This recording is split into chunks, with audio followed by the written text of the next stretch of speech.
On est bon et on y va, micro-check. Tout est bon. Bienvenue à tous, bienvenue à toutes les machines pour cette nouvelle vidéo sur le spin selling ou l'art de prévenir les objections. On entend souvent traiter les objections.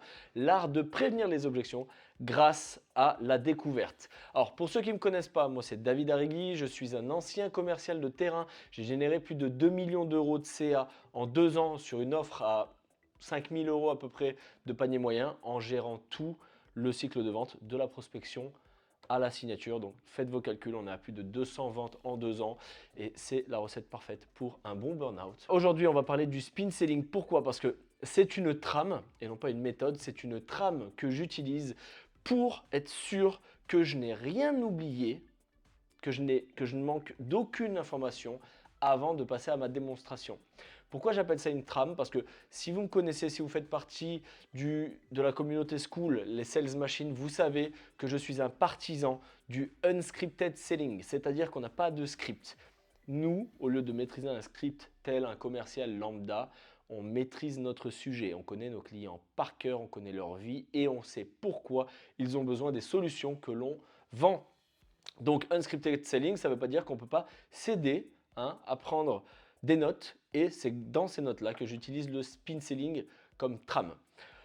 On va le faire à l'ancienne, un tableau blanc, comme à l'école, mais le mieux, c'est que vous preniez des notes. Donc, n'hésitez pas à mettre pause tout de suite et prenez un petit cahier, prenez vos notes, tout comme en rendez-vous. On prend des notes. On ne veut pas dépendre de nos capacités cérébrales, qui sont d'ailleurs plus limitées qu'on ne le croit. Prenez vos notes, les gars. On y va tout de suite. Spin selling, c'est très simple. C'est 4 lettres qui veulent bien sûr dire quelque chose. Et la première lettre, en fait, le S, on va changer de stylo, elle veut dire situation. J'aurais peut-être dû me lever. Situation. Ça, c'est toutes les questions qui vont nous permettre de connaître la situation actuelle de nos clients. Donc, situation actuelle, ça veut dire qu'est-ce qu'ils font aujourd'hui, comment ils le font, pourquoi ils le font comme ça, mais on ne parle pas que du présent là-dessus, on parle aussi du passé. Qu'est-ce que vous avez essayé de faire pour changer votre situation actuelle? Et pourquoi vous avez essayé telle ou telle chose, pourquoi ça a marché, qu'est-ce qui n'a pas marché, etc. Le but, c'est d'avoir une idée claire ici de où est-ce qu'on est. Dans quelle situation est-ce que nos prospects sont? Avant d'aller voir la deuxième lettre, qui fait aussi partie de la situation actuelle, c'est problème. Le ou les problèmes relatifs à la situation actuelle de nos prospects. Alors, ça marche tout autant en B2B qu'en B2C. La seule différence, c'est qu'en B2C, le côté émotionnel va permettre de vendre, en fait, de closer votre vente, beaucoup plus qu'en B2B, où le côté émotionnel fonctionne pour connecter, mais il y a ce côté logique qui est primordial. Alors là, le problème, c'est très important, parce que si vos prospects ne sont pas conscients qu'ils ont un problème, s'ils ne le vocalisent pas et s'ils ne le labellisent pas, si on ne met pas des mots sur ces problèmes, alors derrière, ils n'auront pas l'impression d'avoir besoin de quoi que ce soit. Je vous ai un peu spoil le N, c'est pas grave. Ils n'auront pas l'impression d'avoir besoin de quoi que ce soit, et donc vous allez vous manger déjà l'objection du prix. Parce que ce que vous allez leur proposer n'aura pas assez de valeur par rapport à ce qu'ils vont vous payer. Peu importe combien ça coûte. Peu importe combien ça coûte. Donc, S, situation, P, problème, le I. Très, très important. C'est peut-être le plus important de tout le spin. Le I qui est là pour l'impact des problèmes. C'est bien beau d'avoir des problèmes, mais quel est l'impact de ces problèmes sur nos vies? On peut avoir des problèmes qui ont un petit impact. Le but, en fait, et là je vais vous spoiler un petit peu aussi, le but, c'est que y ait le plus grand gap, avec quoi, je vais changer de stylo, qui est le plus grand gap, la plus grande distance entre la situation actuelle de vos prospects et la situation souhaitée. Ok? Plus ce gap est grand, plus votre solution aura de la valeur.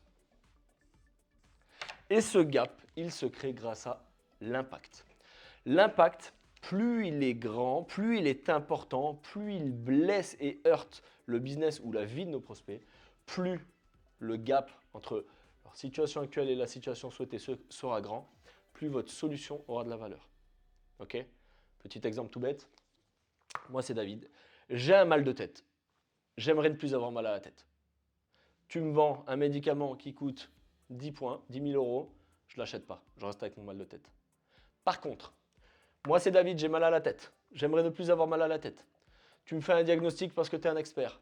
Mon mal de tête, il est là parce que j'ai un cancer. Et tu me vends un médicament à 10 000 euros, je l'achète. C'est un peu, j'extrapole, mais c'est là l'impact.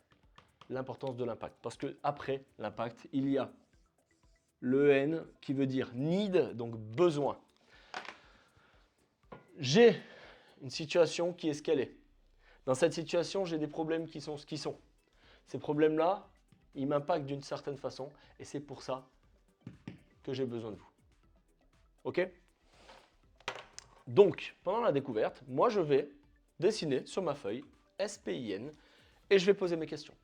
J'ai pas de script, mais je sais qu'il y a certaines choses que j'ai besoin de savoir. Si je vends un programme de fitness, j'ai besoin de savoir quelle est la situation actuelle de mon patient, des formations professionnelles, de mon client. Qu'est-ce que tu appelles situation actuelle ici? Qu'est-ce qui fait que tu es en surpoids? Qu'est-ce que tu as fait pour être en surpoids? Qu'est-ce que tu as déjà fait pour régler ce problème et pour maigrir? Qu'est-ce qui a fonctionné? Qu'est-ce qui n'a pas marché? Pourquoi est-ce que ce surpoids c'est un problème? À quel point est-ce qu'il t'impacte? Je suis devenu diabétique, j'arrive plus à marcher plus de 30 secondes sans être essoufflé, je ne peux plus jouer avec mes gosses, etc. Et on verra que l'impact, on va vraiment creuser là-dessus. Parce que c'est très important. Quand on parle d'impact avec les prospects, il y a toujours en premier lieu des réponses surface level, tu vois, à un niveau un peu superficiel. Il faut toujours creuser pour savoir quelle est la racine de leur problème. Okay, et derrière, bon bah, puisqu'on a fait ça, qu'on a eu ces problèmes, qu'on a eu tel impact, voilà ce que je te propose.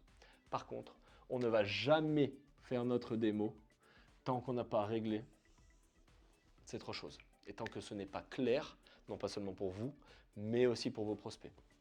Donc la situation, là, il va falloir avoir l'art de poser des questions. Si je parle à des personnes, par exemple moi chez Medinovate, on accompagne des entreprises dans leur souci d'acquisition, donc dans la génération de leads et pour nourrir les commerciaux de leads qualifiés. Je ne vais pas leur demander est-ce que vous avez des problèmes au niveau RH? Rien à foutre. Ok. C'est aujourd'hui, qu'est-ce que vous faites pour générer des leads? Quelles sont vos sources d'acquisition? Quels canaux est-ce que vous utilisez? Pourquoi est-ce que vous utilisez ces canaux? Quel type de résultats vous avez obtenu? Et ça, c'est très important. Très important, quand on parle de ces choses, on veut mettre des mots et on veut les labelliser, c'est très bien. Par contre, on veut aussi mettre des chiffres. Et c'est encore plus le cas en B2B. Mettez des chiffres sur chacune de ces choses. Vous générez des leads aujourd'hui. Ok, vous générez des leads, c'est bien. Combien? Combien? Ok, on en génère 50 par mois, très bien. Combien de commerciaux? 10. 5 par commerciaux, ok. On peut aller beaucoup plus loin, hein. Quel est votre panier moyen? Quel est votre taux de closing? Ok, c'est-à-dire que chaque commercial fait 2 ventes à 5 000 euros par mois, donc chaque commercial vous rapporte 10 000, mais ça vous coûte combien un commercial? 10 000, ah merde, vous n'êtes pas rentable aujourd'hui? Non, on n'est pas rentable. Ah, on n'est pas rentable. Ok. Concrètement, là, il y a la plupart des commerciaux qui disaient, vous n'êtes pas rentable, grâce à notre solution, vous êtes... Non, non, non, non, on n'en est pas du tout là. Vous n'êtes pas rentable, ok. Concrètement, dans ce schéma-là, là, et dans cette situation, pour être rentable, il faudrait que chaque commercial génère combien? Ben, il faudrait que chaque commercial génère au moins 15K, ok. J'ai un de mes needs là, ok. 15K par commercial. Avec le taux de closing actuel, ça veut dire que vous aurez besoin peut-être de 80 leads, ok. Donc, 80 leads. Hop. Ok, on revient ici. Qu'est-ce que vous avez tenté, qu'est-ce que vous avez mis en place dans le passé pour pouvoir générer ces 80 leads? Bon, bah, on s'est fait accompagner par une agence. Ok, ça s'est passé comment? Bah, pas très bien. Pourquoi? Parce que Ok, elle vous a coûté combien cette agence? Vous avez mis combien dans le projet? On a mis 10 000 euros. Ok, ok. Aujourd'hui, donc, vous avez testé des canaux, mais vous avez fait appel à une agence, ça n'a pas marché. En interne, vous ne pouvez pas le faire vous-même? Non. Pourquoi? Et on continue de creuser. Vous voyez, j'ai des informations de partout sauf dans l'impact. Ok, pourquoi? Parce qu'une fois que j'ai toute cette situation, je vais aller au plus profond de la racine des problèmes. Donc aujourd'hui, on génère 50 leads, 5 par commerciaux, on n'est pas rentable. Concrètement, si on ne change rien, dans 6 mois, dans 3 ans, il se passe quoi pour vous? Ben c'est simple, dans 6 mois, on doit licencier 2 commerciaux. Ok. Et dans 2 ans, dans 3 ans, on met la clé sous la porte. Ok. Ok, on met la clé sous la porte. Donc concrètement, là, si on ne change rien dans 6 mois, vous allez devoir licencier 2 commerciaux. Là, il y en a plein qui diraient, bah, on veut éviter ça, on passe direct. Oh, regardez, je vais vous montrer comment notre solution peut vous éviter. Non, non, calmez-vous encore une fois. Vous allez licencier 2 commerciaux. Ok, si demain on licencie 2 commerciaux, techniquement, on va sauver, on va épargner 2 fois 10 000 euros, donc 20 000 euros.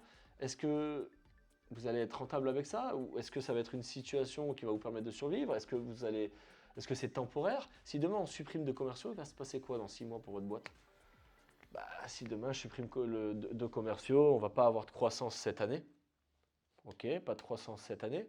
Et si on n'a pas de croissance cette année, concrètement, ça va avoir quel impact sur vous? Vous voyez ce que j'essaye de vous faire comprendre? C'est que il faut absolument creuser à chaque fois et pas rester à la surface. Si quelqu'un vous dit l'impact de mon surpoids, c'est que je suis diabétique, ok, tu es diabétique, mais concrètement, le diabète, ça a quel impact sur toi?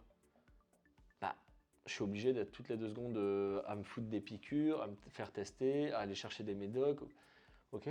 Et concrètement, de devoir faire ça a quoi comme impact sur ta vie? Bah, ça me fait perdre énormément de temps. Si j'oublie mes médicaments quand on part en vacances, c'est dangereux, ça m'inquiète. Je suis obligé de faire en sorte d'avoir des réserves et tout. Ça vous prend de l'espace mental? Ah oui, beaucoup. Ah oui, beaucoup. C'est fatigant. Ok. Vous voyez ce que je veux dire? Et en fait, plus on va creuser sur cette histoire d'impact, plus ça va être facile pour vous ici. Ah, petit bug de caméra. Plus ça va être facile pour vous ici. Parce qu'une fois qu'on a la situation actuelle, l'impact et ça, bien sûr, comme je vous ai dit, il faut mettre des chiffres. Donc, on parle aussi en termes de budget ou de temps. Est-ce que ça fait longtemps que vous cherchez une solution? Pourquoi aujourd'hui vous n'avez toujours pas de solution? Combien en termes de fonds? J'aime pas trop parler de budget parce que budget, ça donne des indications un peu de restriction. Je suis en budget, c'est-à-dire je ne veux pas dépenser. Par contre, en termes de fonds, vous avez combien à allouer à ce projet? Et donc, on va mettre des chiffres. Et une fois qu'on a tout ça, et seulement une fois qu'on a tout ça, on va pouvoir présenter notre solution de manière à ce qu'elle se connecte avec le reste. Ok? Quand on présente une solution, on ne présente pas toute sa solution. On ne présente pas toutes les fonctionnalités de son software. On ne présente pas... en fait, on ne vend pas le voyage. Si je vous vends un voyage à Hawaï, je vais vous vendre Hawaï.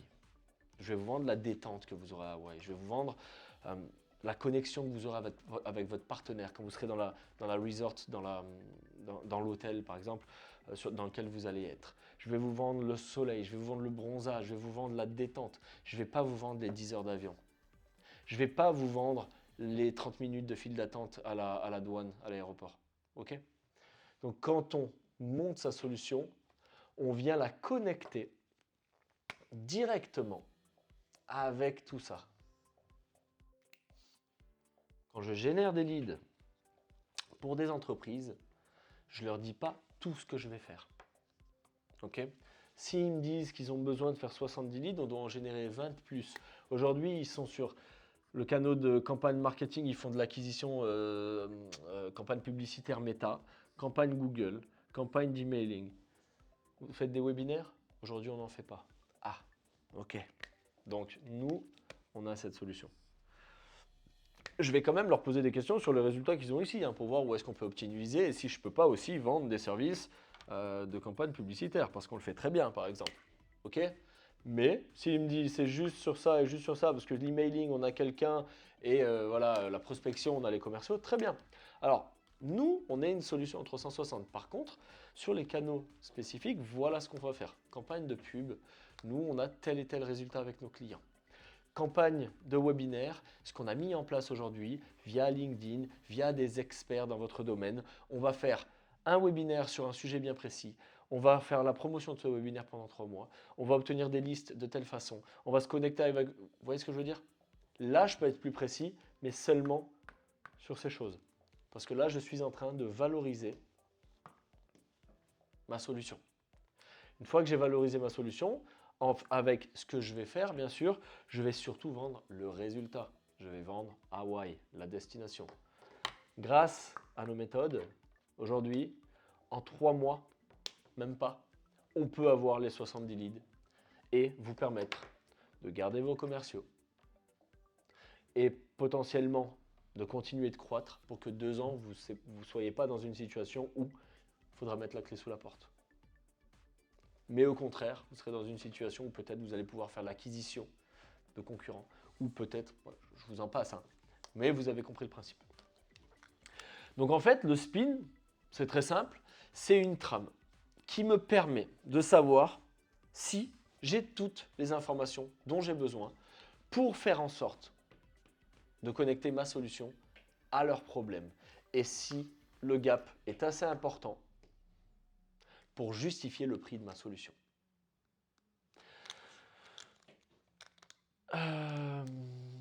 Qu'est-ce qu'on avait? Donc on a la situation, problème, impact, le need. On fait ça sans script. Est-ce qu'on a quelque chose à rajouter? Là tout de suite, je ne vois pas. Ah si, ah si. Une bonne façon de savoir si j'ai toutes les informations nécessaires, ici, alors vous le faites peut-être déjà, mais ici j'utilise une phase de transition qu'on appelle le récap. C'est un peu brouillon, je vous ai prévenu, prenez vos notes parce que le tableau commence à ne plus vouloir rien dire. Le récap, c'est très simple. C'est avant de passer à ma solution. Je vais leur dire, bon, ok, il semble que j'ai assez d'informations, c'est assez clair et d'ailleurs, merci d'avoir partagé tout ça avec moi. Je sais à quel point ça peut être sensible de s'ouvrir et du coup, je vous remercie.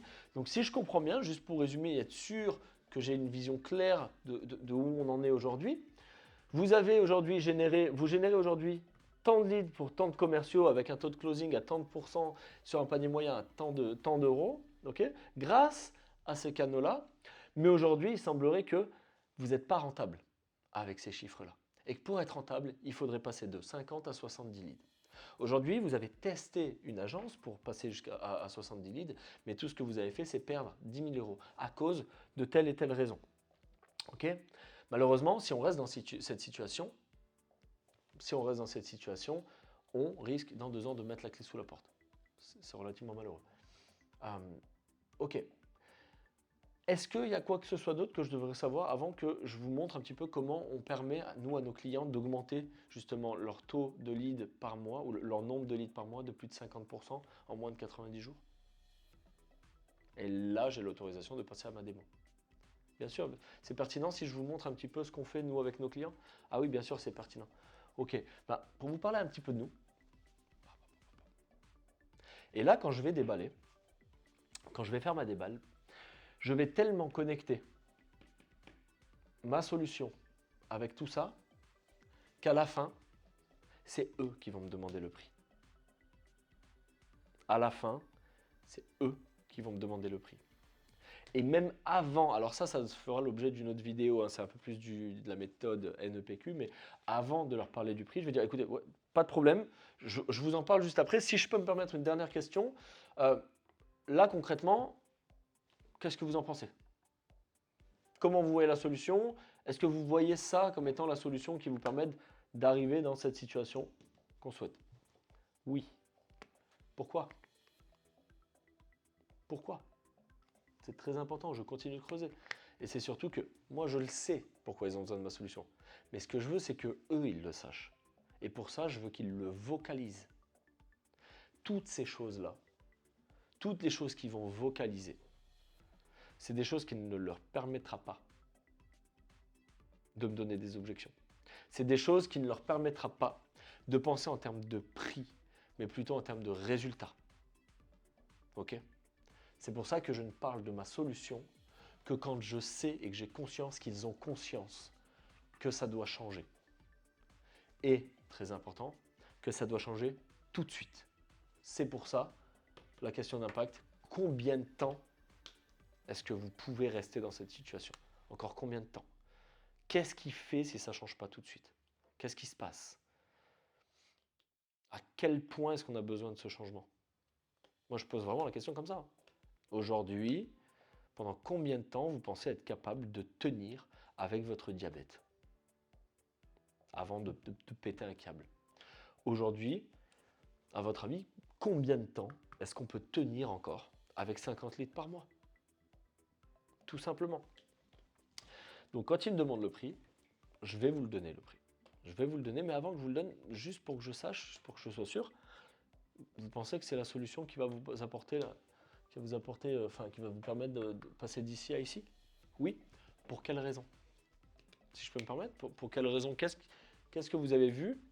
Qu'est-ce que je vous ai dit qui vraiment a retenu votre attention et qui vous fait croire qu'on est les bonnes personnes pour vous? C'est un peu de l'anti-vente. Et c'est ça que j'aime bien avec les méthodes que j'utilise, c'est que je ne suis pas là pour pousser la vente justement. C'est un peu comme attirer un chat. Tu vois, si je veux attraper un chat, je ne vais pas lui courir après. Je n'ai pas le temps, c'est fatigant, ça fait chier. Les follow-up, les traitements d'objection, etc. Non, non, non. Moi, le chat, je vais savoir ce qu'il aime bouffer. Je vais lui mettre une petite gamelle, je vais la mettre là devant moi et je vais le laisser venir. C'est la même chose en vente. Donc, avant que je vous donne le prix et qu'on parle de combien vous allez investir pour sauver votre entreprise, qu'est-ce qui vous fait dire aujourd'hui qu'on est les bonnes personnes? Quand ils vous ont dit « Je suis dans une situation qui est ce qu'elle est. J'ai déjà tenté des choses, testé des choses pour la changer. J'ai besoin de la changer parce que j'ai tel problème. J'ai besoin de la changer tout de suite parce que ces problèmes-là, ils ont tel impact sur ce que je fais. » Et qu'après, ils vous disent « Effectivement, votre solution, elle me paraît être la bonne. » Quand vous donnez le prix, vous n'aurez pas l'objection du prix. Vous n'aurez pas un « c'est trop cher ». Il se peut que ce soit hors budget, qu'il n'ait pas l'argent tout de suite, mais si vous avez bien fait votre travail, vous le saviez avant, parce que pendant la découverte, vous avez parlé des fonds qu'ils ont à leur disposition, mais en plus, vous allez normalement pouvoir leur proposer des options de financement, des options de paiement, des facilités de paiement. Donc, à la limite, si c'est pas, et ça, c'est pas une objection d'ailleurs, de dire je n'ai pas le budget, c'est pas une objection. Si la personne vous dit je veux ça, je veux pouvoir me l'offrir, mais aujourd'hui, je n'ai pas les ressources disponibles, c'est à vous, experts, de trouver une solution pour eux. Bon, après, s'ils disent j'ai 5 euros et ça coûte 10 000 euros, effectivement, vous n'êtes pas la bonne solution. Mais dans ce cas-là, moi, je n'aurais même pas eu fait ma présentation. Quand je leur parle direct, pendant ma découverte, je sais, et j'ai d'ailleurs posté des vidéos, je dis à la personne, écoutez, je ne vais rien pouvoir faire pour vous. Par contre, comme je suis un expert, que je connais mon domaine, je sais qu'il y a une autre solution qui va pouvoir les contenter, leur régler un petit peu leurs problèmes et rentrer dans leur budget. Ok? Donc voilà, pour résumer, le spin, c'est simplement une trame que je me mets sur la feuille pour m'assurer que je n'ai rien oublié, que je ne manque pas d'informations pour présenter ma solution. Mais surtout, pour m'assurer que les prospects que j'ai en face de moi aient vocalisé, ils aient conscience et qu'ils aient labellisé leur situation, leurs problèmes, l'impact de ces problèmes et ce dont ils ont besoin. Je vous remercie d'avoir regardé cette vidéo. Je vous dis à très vite. C'était David. Ciao, ciao.